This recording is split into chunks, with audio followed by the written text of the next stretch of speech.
அன்பான உறவுகளே, உங்கள் அனைவருக்கும் வணக்கம். நான் இளங்கோஸ்லி பேசுகிறேன். உங்களை தூக்கி ஒருத்தவங்க எரிஞ்சிட்டாங்க அப்படின்னா அதை பற்றின ஒரு ஃபீலிங்கோ அதை பற்றின ஒரு எண்ணங்கள், தவறான எண்ணங்களோ, அதை பற்றின மன உளைச்சலாக்கும் எண்ணங்கள் வரவே கூடாது ஒருபோதும். உன்னை தூக்கி எறிந்தால் கவலைப்படாதே. வைரத்தின் மதிப்பு அதை பற்றி தெரிந்தவர்களுக்கே தெரியும். ஸோ நீ ஒரு வைரம் அப்படின்றது உனக்கு தெரியும், ஆனால் அவங்களுக்கு தெரியாது.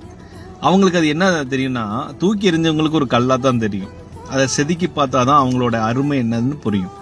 நீ புரிஞ்சிருப்பீங்கன்னு நினைக்கிறேன்.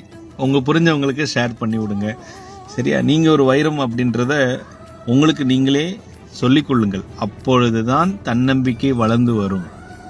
என்றும் நான் குறிப்பிடுவது தன்னம்பிக்கையை வளர்க்க உங்களை நீங்கள் வைரமாக்கி கொள்ளுங்கள். அன்பின் வாழ்த்துக்களை கூறுகிறேன். நன்றி.